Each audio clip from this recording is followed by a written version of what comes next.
So you're fighting for a religion, or you support a certain religion, which supports a god, a deity, which is nothing else but an embodiment of the forces of creation. Now, I may not look like some saint or some spiritual person, but I assure you there is not one force of creation. There are multiple of these. And, well, whatever people may say, you can't simply easily observe wisdom in others. You can simply ask people about their intellect and see how much they know, how much knowledge they have acquired. But when you ask people about wisdom, see, wisdom is not something that comes as easily.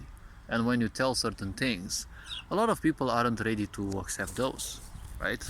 A lot of people can't accept that after having read thousands of books maybe in their life. Someone who hasn't touched maybe a book can have a certain inner potential through which they have access to more knowledge than they can ever acquire. Let's not forget, the intellect is about gathering knowledge, but it is limited.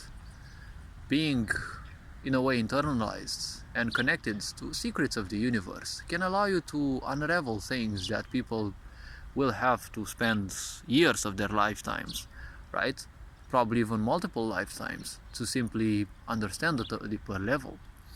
Now, when it comes to a certain religion, or a god created by us, better said, because religion again is a version through which we imagine how creation was designed. It's not necessarily set in stone, it's not sure that it has been so. It's just, let's say, a literature work through which we say that the world has been designed this way. When you want to fight for this so-called religion, don't forget that creation, the forces of creation preside over this entirety of creation. And I would want to remind people who have lost themselves to ignorance that this universe is far bigger than this planet. It has a myriad of galaxies, stars, and matter from the smallest of scales to the highest of scales, to stars that are immeasurably bigger than our sun. And, well, this has been proven by the 1% or 5% of the universe that we consider we have discovered, right? Beyond that, we never know.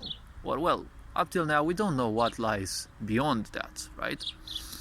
And see, when you fight for this god, or whatever you want to fight for regarding religion, you don't have much power other than over your own body. And you're fighting for something that we created in a room, which is part of a country, which is part of, well, a continent, which is part of this planet.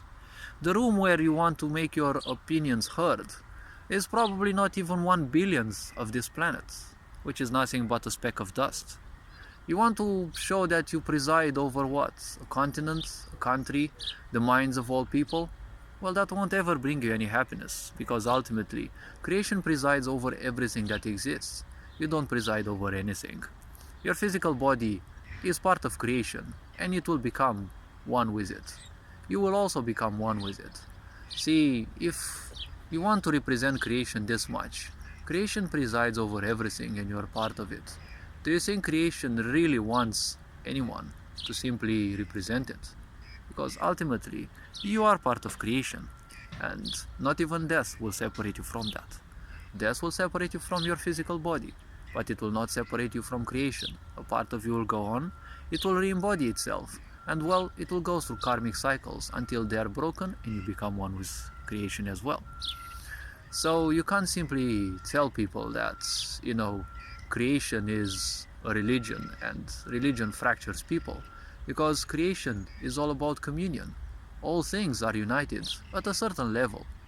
We don't have to over-exaggerate this, but we don't have to ignore this. Everything is interconnected at a certain level. You are part of creation and you will never be away from it. You can never separate yourself from that. You can create the lie, you can create the illusion, but you'll only have suffering in this wake. You'll only have suffering on this path. If this is what you wish to experience in life, don't forget that your life is a brief moment.